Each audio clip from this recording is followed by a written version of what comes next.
بسم اللہ الرحمن الرحیم۔ تقدیر، اب یہاں بعض لوگ یہ کہتے ہیں تقدیر کے پر ایمان کا مطلب کیا ہے؟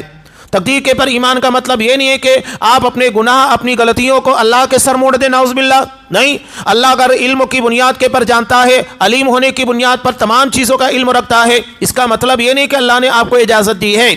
دنیا میں جتنے گناہ، جتنے شر، جتنے فتنے ہیں، سب چیزوں کے بارے میں اللہ جانتا ہے۔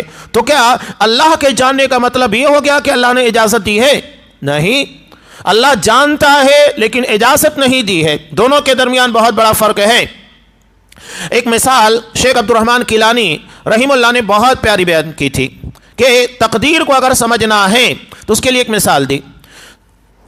انہوں نے ایک واقعے کا تذکرہ کرتے ہوئے بیان فرمایا کہ ایک بادشاہ اپنے دربار میں رہنے والے ایک نجومی کے پر بڑا غصہ تھا اور اسے سزا دینا چاہتا تھا۔ یہ بات تو اپنی جگہ پر واضح ہے کہ شرعی اعتبار سے علم نجوم اپنی جگہ پر بے معنی، بے حیثیت اور کفر ہے، وہ چیز ہمیں نہیں کرنا ہے۔ یہ صرف تمثیل کے طور پر ایک چیز ہے، وہ بیان کر رہے ہیں۔ اب بادشاہ کو اس کو سزا دینی تھی۔ اب یہ بات وہ نجومی اچھے طریقے سے جانتا تھا، میں کچھ بھی کروں گا بادشاہ مجھے سزا دے کر رہے گا۔ اب اس کے سامنے بادشاہ نے ایک سوال رکھا، یہ بتاؤ میں ایک روم کے اندر داخل ہونے والا ہوں، تم اپنے علم کی بنیاد کے پر بتاؤ میں اس کے کس دروازے سے باہر نکلوں گا؟ سامنے والے، پیچھے والے، دائیں بائیں، کدھر سے نکلوں گا؟ یہ اس کا سوال تھا۔ تو اس نے کہا کہ ٹھیک ہے، میں اپنا جواب سر بمہر ایک آدمی کے پاس رکھ دیتا ہوں، اور جب آپ اس کے باہر نکلیں گے آپ وہ خط دیکھ لینا۔ تو بادشاہ کو چونکہ سزا دینی تھی، اسے مارنا ہی تھا، چنانچہ بادشاہ نے کہا کہ مجھے کسی دروازے سے نہیں بلکہ چھت پھاڑ کر باہر نکالنا۔ اور جب بادشاہ اسی انداز میں باہر نکلا تو اس کے بعد جب سر بمہر اس کے فیصلے کو دیکھا گیا تو اس کے اندر لکھا ہوا تھا کہ بادشاہ سلامت کسی دروازے سے نہیں بلکہ چھت پھاڑ کر باہر نکلنے والے ہیں۔ تو حیران ہو گیا۔ اب یہاں پر وہ مثال بیان کر کے شیخ عبد الرحمن کیلانی یہ بتانا چاہتے ہیں کہ بادشاہ نے جو کام کیا اس نے اپنی مرضی اپنے اختیار سے کیا، اس کے لیے اس نجومی نے اسے مجبور نہیں کیا تھا، اپنے اختیار اپنی مرضی سے سارا کام کیا۔ اور نجومی جو علم رکھتا تھا، جو جانتا تھا، اس نے اپنے اندازے کے مطابق کہا کہ چونکہ بادشاہ کو سزا دینا ہی ہے، اب وہ کیا کرے گا؟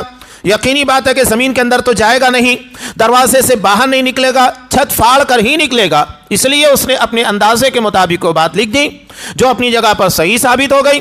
تو یہ تو خیر ایک اندازہ ہوتا ہے، اللہ کا علم کامل ہے، اللہ تمام چیزوں کے بارے میں علم رکھتا ہے، لیکن اس کا مطلب یہ نہیں کہ اللہ نے مجبور کیا ہے۔ جو لوگ یہ سمجھتے ہیں تقدیر کے اندر تھا میں نے کر دیا، تو کیا اس کا مطلب یہ ہے کہ تقدیر میں لکھے ہونے کی بنیاد پر اللہ نے تم کو مجبور کیا تھا کہ یہ کام کرو؟ نہیں۔ جیسا کہ ایک چور کو جب پکڑا گیا، حضرت عمر فاروق رضی اللہ تعالیٰ عنہ نے اسے سزا دینے کے لیے، ہاتھ کاٹنے کے لیے کہا، تو اس نے کہا کہ امیر المؤمنین دراصل یہ چوری کرنا میری تقدیر کے اندر لکھا ہوا تھا، یعنی وہ تقدیر کو بچاؤ ڈھال بنا رہا تھا۔ تو حضرت عمر فاروق رضی اللہ تعالیٰ عنہ نے کہا کہ ہاں، جس طرح تقدیر کے اندر چوری کرنا لکھا تھا اسی طرح تیرا ہاتھ کاٹنا بھی لکھا ہوا ہے، ہاتھ کاٹ دیا۔ تو جو اس طرح اپنی غلطیوں کے لیے تقدیر کو مورد الزام ٹھہراتے ہیں، یہ غلط ہے۔ انسان جو کچھ بھی کرتا ہے اپنی مرضی اپنے اختیار سے کرتا ہے، اور ہر جگہ اس کا ارادہ شامل ہوتا ہے۔ اللہ اس کو مجبور نہیں کرتا ہے کہ نہیں یہ کام تجھے کرنا ہے، یہ گناہ کرنا ہے، اس کے بعد میں سزا دوں گا۔ اگر اللہ ہمیں مجبور کر کے گناہ کرا رہا ہے تو سزا دینے کا تو کوئی رائٹ ہی نہیں بنتا ہے نا، اس لیے کہ ہم کو مجبور کر کے وہ کام کرایا گیا۔ اور جو کام جبر کی بنیاد پر کرایا جاتا ہے تو اللہ کے ہاں ناقابل مواخذہ ہے، اس کے بارے میں کوئی گرفت نہیں ہے۔ السلام علیکم۔ ویڈیو پسند آنے پر اپنے دوستوں کے ساتھ واٹس ایپ اور سوشل میڈیا پہ ضرور شیئر کریں۔